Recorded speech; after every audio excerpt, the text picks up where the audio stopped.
Analyse du discours de Macron sur la RDC à l'ONU. Positionnement diplomatique clair. En rappelant que la souveraineté et l'intégrité territoriale de la RDC doivent être respectées, Emmanuel Macron envoie un message politique fort, non seulement à Kigali, mais aussi à la communauté internationale. La France se positionne comme défenseur du principe de non-ingérence et soutient ouvertement Kinshasa sur la question du Kivu, un sujet sensible marqué par des décennies de conflits et de tensions avec le Rwanda. Dimension symbolique et émotionnelle.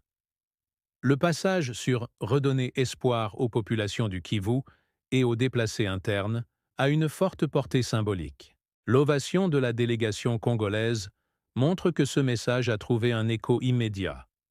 Macron capitalise ainsi sur l'empathie et la solidarité internationale, tout en renforçant l'image de la France comme puissance attentive aux drames humanitaires en Afrique centrale.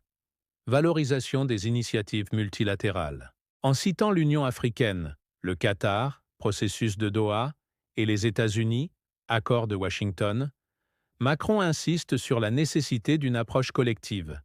Il souligne que la France ne cherche pas à monopoliser la médiation, mais plutôt à compléter et harmoniser les efforts existants. Cela lui permet de renforcer la crédibilité de Paris comme acteur de convergence diplomatique, plutôt que comme puissance imposant seule une solution. Annonce stratégique. Conférence humanitaire à Paris. La décision d'organiser une rencontre à Paris le mois prochain est un acte politique fort. Elle sert deux objectifs. Humanitaire, mobiliser des financements et des soutiens pour répondre à la crise des déplacés. Diplomatique, réaffirmer le rôle de la France comme facilitateur central des processus de paix et montrer sa capacité à fédérer différents acteurs. États, organisations internationales, bailleurs de fonds. Portée et limites. Portée.